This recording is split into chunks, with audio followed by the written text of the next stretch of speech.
Hello' আজি মই নয়নী ভূঞা আপোনালোকৰ আগলৈ আহিছোঁ এটি টপিক লৈ, যিটো মোৰ স্বৰচিত নিজে লিখা। সেইখিনি হ'ল মানে সাংঘাতিক, যিটো মানে আমাৰ শৈশৱ কৈশোৰ এই সকলোবোৰ যুগুতাই মই লিখিছোঁ। একদম সঁচা কাহিনী। আপোনালোকে হয়তো হাঁহিব, কান্দিব, মানে কি ক'ম আৰু, সাংঘাতিক ধৰণৰ এটা মানে আমাৰ জীৱনটো আছিল, ল'ৰালি আৰু কৈশোৰকাল। খুব ভাল লাগে ভাবিলে, এতিয়াও মই নষ্টালজিক হৈ যাওঁ। গতিকে আপোনালোকে শুনকচোন। প্ৰথমে মই আৰম্ভণি কৰোঁ। সেই সময়ত আমাক আমাৰ মা দেউতাহঁতে 6-7 বছৰ মানতহে বিদ্যালয়ত নামভৰ্তি কৰিছিল। মানে আমাৰ তেতিয়া ক্লাছ 1 বুলি কয়, ক শ্ৰেণী ক শ্ৰেণী বুলি কয়। সেইটো আচলতে বিদ্যালয়ৰ নিয়ম আছিল। আমাৰ বিদ্যালয় আমাৰ ঘৰৰ পৰা 1 কিলোমিটাৰমান দূৰত্বত আছিল। সদায় খোজকাঢ়ি অহা যোৱা আমাৰ দৈনন্দিন কৰ্তব্য আছিল। মোৰ লগত মোৰ দাদা আৰু মামাৰ ছোৱালীও গৈছিল, কিন্তু মোৰ প্ৰিয় সখী আন এক বিদ্যালয়ত পঢ়িছিল। মোৰ মানে এগৰাকী বহুত সৰু কালৰ পৰাই মোৰ প্ৰিয় সখী আছিল। নাম তাইৰ সোণপ্ৰভা। তাইৰ নামটো মই কৈ দিছোঁ, বহুত মৰম লাগে মোৰ মই এতিয়াও সদায় মিল হওঁ মাজে মাজে গৈ। আৰু শুনক, কেতিয়াবা আমাৰ তিনিওটাৰে স্কুল আহিবলৈ মন নাযাইছিল। ৰাস্তাটো গোটেই শিলগুটিৰে ভৰা আছিল। কিমান যে হাৱাই চেণ্ডেলৰ ফিটা ছিঙে, সুদা ভৰিৰে স্কুল পাওঁগৈ। তেতিয়া লাজ কি বস্তু বুজাই নাছিলোঁ। বৰষুণৰ দিনত আকৌ কাষলতিৰ তলত চিলেট কিতাপখন লৈ মূৰত কচুপাত লৈ লৈ স্কুল পাওঁগৈ। গোটেই তিতা চোলা আৰু চোলাটো হাৱাই চেণ্ডেলৰ চেটেপ চেটেপ মৰাত চোলাবোৰ বোকাৰে চিটিকনি। কি যে অদ্ভুত হৈ পৰোঁ সেই সময়ত। এনেদৰে আনন্দৰে স্কুলৰ দিনবোৰ পাৰ কৰিছিলোঁ। এদিন আকৌ আমি তিনিওটাই এটা বুদ্ধি কৰিলোঁ দেই। শুনক বুদ্ধিটো। ঘৰৰ পৰা ওলাই আহিলোঁ স্কুল যাম বুলি। কিমান দুষ্ট কৰিছোঁ ভাবক। তেতিয়া আমাৰ ৰাস্তাৰ দাঁতিয়ে দাঁতিয়ে যথেষ্ট হাবি জংঘল। কোনোবা সোমাই থাকিলেও কোনেও গম নাপায়। জনবসতি কম আছিল। আমি তেতিয়া তিনিওটা ঘৰৰ পৰা আধা কিলোমিটাৰমান আহি খন জংঘলখনত সোমাই থাকিলোঁ। সেইটোৱে আমাৰ ফূৰ্তি। তথাপি এদিন স্কুল নাযাওঁ। চাই ফুৰিছোঁ আম মধুৰিআম পাওঁ নেকি। চৰাই কাউৰীবোৰেও মাতিছে। তিনিওটাৰ ভয়ো লাগিছে। শেষত আমি কেইটাই স্কুল ছুটি হোৱাৰ সময়ত মনে মনে ওলাই আহিলোঁ আৰু ঘৰ পালোঁ। আমি তিনিটাই ঘৰত কাকো নক'লোঁ। সেয়া আমাৰ বহুত ফূৰ্তি। মনত পৰিলে এতিয়াও সাংঘাতিক হাঁহি উঠে। আচলতে আমি দুষ্ট প্ৰকৃতিৰ চাগে। আমি যেন তিনিওটাই জংঘলখনত কেনেকুৱা কি থাকে অনুসন্ধিৎসু মন, তাকে আৱিষ্কাৰ কৰিলোঁ। হাঁহিয়ে উঠে ভাবিলে, হয়নে? মই সদায় স্কুলত পেকৈ কান্দিছিলোঁ। দাদাক সদায় আমনি কৰিছিলোঁ। এতিয়া সি নাই, মোৰ মাজৰ পৰা গুচি গ'ল। এই সময়তে তালৈ মই মোৰ অন্তৰাত্মাৰ পৰা অশ্ৰু অঞ্জলি যাচিছোঁ। সি য'তেই থাকক, সদায় আনন্দত থাকক, আমালৈ চাই থাকক। তাৰ চাগৈ সেই সময়ত বহুত খং উঠিছিল। মই কিন্তু তাৰ অসুবিধাবোৰ বুজিয়েই পোৱা নাছিলোঁ। আকৌ এদিন সাংঘাতিক ভুল এটা কৰিছিলোঁ। আমি সেইদিনা দাদা আৰু মই ৰাস্তাৰ দাঁতিত থকা এটি ঘৰৰ শালিকা ঘনচিৰিকাবোৰে তামোল গছত ঘৰ সাজি চৰাইবোৰে ইটো সজাৰ পৰা আন এটা সজালৈ অহা যোৱা কৰি আছিল। ইমান ভাল লাগিছে সিহঁতে সজা ঘৰবোৰ, চৰাইবোৰক দেখি। আমি দুয়োটাই সেইফালে লক্ষ্য কৰি গাখীৰ থোৱা 25 লিটাৰ ড্ৰাম এটা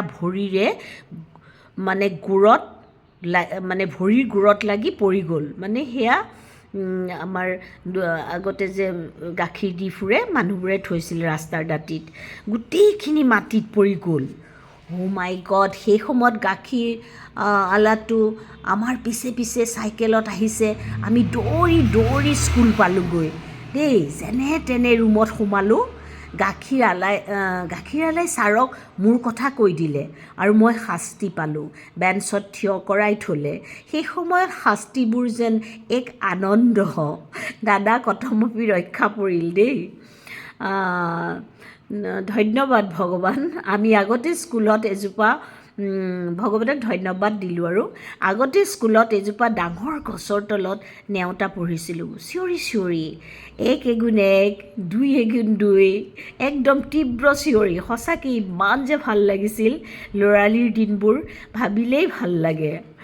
সজীৱ হৈ আছে হৃদয়ত আজি উঠে হৃদয়ত বাজি উঠে এক কবিতা। কবিতাটো কেনেকুৱা হ'ল শুনক। কবিতাটো হ'ল, শৈশৱ মোৰ অতি মধুৰ, অতি প্ৰিয়কাল, সেই সময়তে খেলিছিলোঁ অলৌ গুটি তলৌ গুটি ভাই। ইয়াৰ পিছত আহিলে কৈশোৰ কাল আহি গ'ল। কৈশোৰ কালৰ স্মৃতি অতি ৰসাল আৰু অতি মনোগ্ৰাহী, জাক জমকতাৰে ভৰা এক সোণালী যুগ। আৰম্ভ কৰোঁ দেই দুষ্টালি আৰু মাদকতাৰে ভৰা দিনবোৰ। আপোনালোকে শুনক। সেই সময়তে আমি 7জনী নলে গলে লগা বান্ধৱী আছিলোঁ। এজনীক এৰি এজনী নাথাকোঁ। সদায় স্কুলৰ পৰা আহি ভাতকেইটা খাই উধাই মুধাই দৌৰি আমি 7জনী লগ হওঁ। তাৰপিছত আমি সকলোৱে মিলি ধৰা গুড্ডু, মাৰ্বল গুটি, চাইকেল আদি খেলোঁ। কেতিয়াবা আমি কেইজনীয়ে পথাৰত ফূৰ্তিতে ধানো ৰুওঁ। চাওকচোন আমি কেনেকুৱা আছিলোঁ। আচলতে পথাৰলৈ অনা জলপান, ৰাবাব টেঙা খাই আমি বহুত ভাল পাইছিলোঁ। সেইকাৰণে আমি ধানেই ৰুইছিলোঁ। গৈ পেলাই ধান ৰুব নাজানোৱেই। সেইকাৰণে মাহঁতৰ লগতে ধানো ৰুওঁ, দুষ্টামি আৰু আনন্দ কৰোঁ। আমাৰ খেলবোৰৰ ভিতৰত কি আছিল জানেনে? মুখ্যতঃ ধৰা গুড্ডু, খুটা সলোৱা, মাৰ্বল গুটি খেলা, টেকেলি ফুটোৱা, ৰজাই আদেশ দিছে, এডিম চেডিম গ' ইত্যাদি ইত্যাদি। মানে আমাৰ খেলৰ সীমা নাই।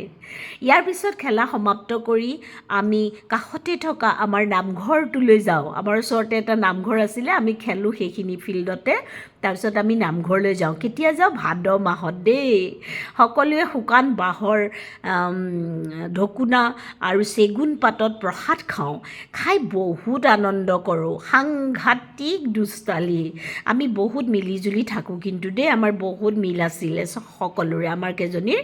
কাৰো মাজত কেতিয়াও কাজিয়া নাই, কিন্তু এদিনো আমি কাজিয়া লাগি পোৱা নাই। আমাৰ এটা অভ্যাস আছিল বকুল গছত উঠা। এজোপা বকুল আছিল আমাৰ ঘৰৰ ওচৰত, আমি তাত উঠোঁ। বকুল গুটি খোৱা আৰু বকুল ফুলৰ মালা গাঁঠা। বহুদিন বকুলৰ মালা গাঁঠা নাই। এইখিনি সময়তে মোৰ মনত পৰি গ'ল গানটো। এদিন এটা ডাঙৰ ঘটনা হ'ল, গম পালেনে? বকুল গছত বকুল বিচাৰি বগাই ফুৰোঁতে আমাৰ লগৰে এজনী ওপৰৰ পৰা ধপককৈ পৰি হাতটো ভাঙিল। কি হ'ব এতিয়া? বৰ দুখ লাগিল তাইৰ বাবে। তেতিয়াৰ পৰা আমি বকুল গছত নুঠা হ'লোঁ দেই। ঘৰত আমাক সকলোৱে চিটিপি এছাৰিৰে চেটেপ সুধিলে। মাই গড, কিমান যে দুখ পাইছোঁ। কাণত ধৰিলোঁ, সকলোৱে এই কাম কেতিয়াও নকৰোঁ। তাৰপিছত আহিল বিহুৰ সময়ৰ কথা শুনক। বিহুৰ সময় মাঘ বিহুৱেই হওক বা ৰঙালী বিহু বা কাতি বিহুৱেই হওক, আমি আমাৰ লগৰী কেইজনীয়ে প্ৰত্যেকটো বিহু উপভোগ কৰোঁ। মাঘ বিহুত দাদাহঁতে আমাক ভেলাঘৰ সাজে দাদাহঁতে।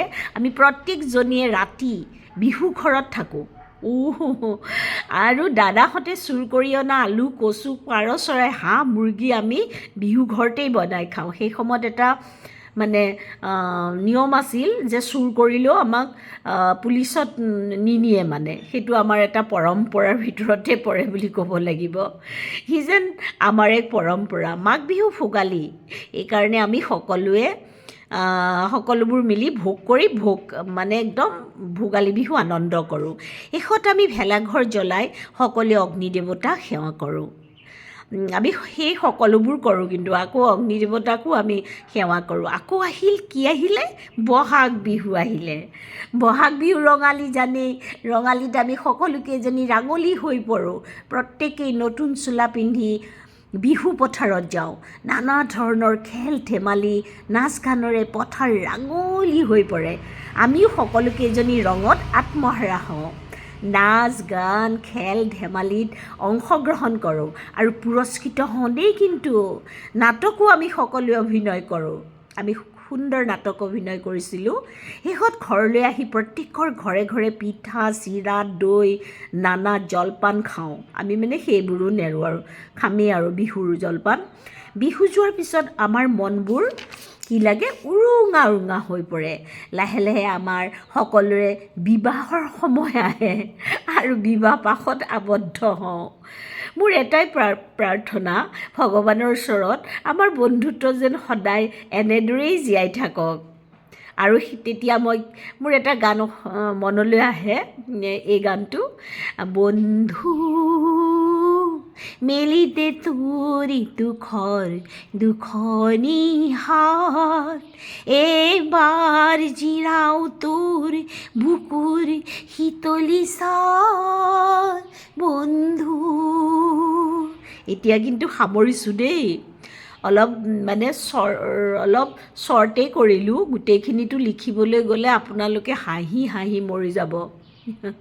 ইমানখিনি আজি ক'লোঁ। কাতি বিহুৰ কথা পিছত ক'ম, আৰু ইটো টপিক পিছত মই লৈ আহিম, আপোনালোকক সকলোকে শুনাম, নহ'লে বহুত দীঘলীয়া হৈ যাব। এতিয়া মই আপোনালোকৰ পৰা বিদায় মাগিছোঁ। সকলো শুভ থাকক, সকলোৰে দিন শুভ হওক, সকলো আগুৱাই যাওক। আৰু এই চেগতে মই আকৌ কওঁ, জাষ্টিছ ফৰ জুবিন। জুবিনৰ ন্যায় বিচাৰ হ'বই লাগিব। আমাৰ জুবিনৰ ন্যায় বিচাৰ অতি সোনকালে লাগে। জয় জুবিন। আৰু আপোনালোকৰ পৰা মেলানি মাগিলোঁ। বহুত ধন্যবাদ।